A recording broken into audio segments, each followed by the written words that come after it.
I don't see anything happening. रुको आएंगे लोग.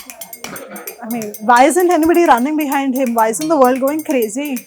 Isn't that how perfumes are supposed to work? आपने एक बार लगाया और पूरी दुनिया इनके पीछे पागल. Over the years, we've seen women play diverse roles in advertisements. Party girl, abla nari, teacher, bhabiji, padosan and whatnot. But the common theme in most of these ads is that irrespective of the story, women go gaga over the man. These ads normalize the idea of infidelity, incest, unprofessionalism and even crime now. But according to these ads, women are so gullible that if you smell nice, फिर सब छोड़ छाड़ के we'll all just come running behind you. मतलब character, शराफत, प्यार, education in सब का कोई वैल्यू नहीं है. And what's funny here is that in a misogynist world, that outcast women who don't fall under the society's definition of sanskari, these ads violate even the most basic moral norms. Now, advertisements are the most influential forms of media. But why are ad makers obsessed with treating women as sex objects? Why do companies believe that seduction is the shortest path to the minds of the public? I'm reminded of a very famous saying here, एक हाथ से कभी ताली नहीं बजती. Ads only highlight and profit from the existing stereotypes and beliefs. And if they're selling sex, it's only because it sells. A simple glance at ads on YouTube and you'll see that an ad for a certain product, lustful in nature, is the one ad that gets more traction than any other. Somehow, vulgar ads end up reaching more people than the other kind. And mind you, these are ads that go on national television between cricket matches, breaking news, or even cartoon shows. There's no censorship for these ads, there's no PG rating. From a 3-year-old to a 90-year-old, everybody is exposed to these ads. And now in 2022, kids have access to these ads even on digital platforms.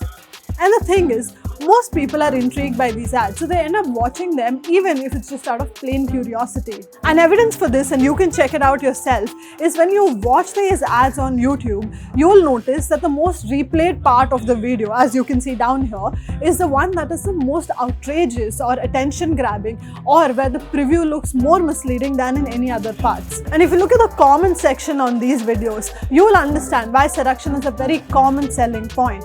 Almost every comment talks about the hottest part of the video. Guys are lusting over the women in the ad, wishing it could be their reality. Clearly, the advertiser's job is done. Some comments also relate these ads to pornography. The reality is that people are obsessed with the female body, and there's this craze behind the idea of undressing women. On digital platforms, you can still skip these ads after one point, but TV has an impressionable audience and the ads have a lasting impact on its viewers. The whole family could be sitting together, squirming in discomfort while watching these ads, but the memory remains for a long time. According to a UNICEF study, female characters have a dominant presence in the Indian ads. They take up almost 60% of screen time and 57% of speaking time. Unfortunately, most ads reduce these women to nothing more than props used only for their sexual appeal. This misrepresentation often has a significant impact on the minds of children and the uneducated masses. It's not like there's zero action against these ads. The Advertising Standards Council of India, or the ASCI, has banned many ads for not living up to the generally accepted standards of decency. It also has the Indecent Representation of Women Prohibition Act of 1987, which does not allow makers to show women in an indecent light. But these ads are still accessible. They're literally just one click away. Clearly, there's a need for more stringent rules to regulate obscenity in Indian ads.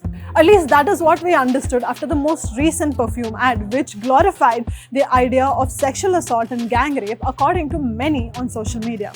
And for some reason, nobody involved in the team making it found it offensive. The ad received a lot of backlash from people on every platform for the message it was conveying.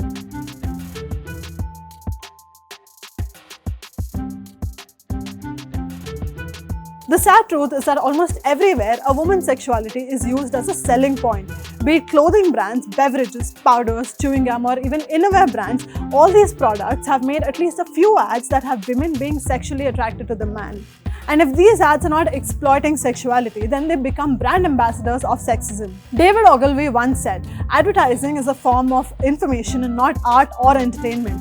And it's very clear that the Indian ads are marketing their products with a C-grade narrative of a dirty picture.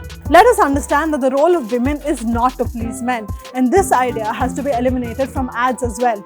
But the confusing part is, where do we make the change? How do we sanitize our ads when both the viewer and the creator are equally responsible for it? What do you think? Let us know in the comment section below. If you like this video, then like, share and subscribe to Mirror Now.